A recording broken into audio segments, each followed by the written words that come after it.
Hello viewers, তো second part নিয়ে চলে এসেছি। আর ফার্স্ট পার্টে ছিল কিন্তু আজকের পুরো মেকআপটা।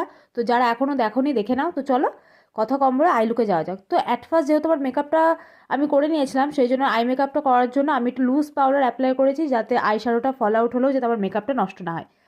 তো প্রথমে আমি একটা আইশ্যাডো নিয়ে সেটা আমি খুব ভালোভাবে ব্লেন্ড করছি, দেখতেই পাচ্ছ। এবার আমি ওর থেকে আরেকটু ডিপ একটা শেড নিয়ে, মানে পিঙ্কিশ কিংবা ব্রাউনি এরকম একটা শেড নিয়ে আমি খুব ভালোভাবে ব্লেন্ড করেছি। এবার আমি একটু গ্লিটারই অ্যাপ্লাই করে নিচ্ছি আমার শাড়ির ম্যাচিংয়ে, মানে পিঙ্ক কালার। আর লাস্টে ওই ব্রাশটা দিয়েই আমি কোনারটাকে একটু ভালোভাবে ব্লেন্ড করে দিলাম, যাতে কোনো রকম হার্শ লাইন না থাকে।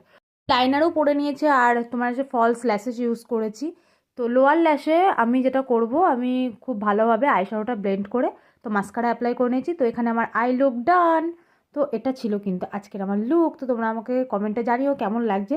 তো এরকম ভিডিও দেখার জন্য সাবস্ক্রাইব টু মাই চ্যানেল। তো টাটা, লাভ ইউ অল।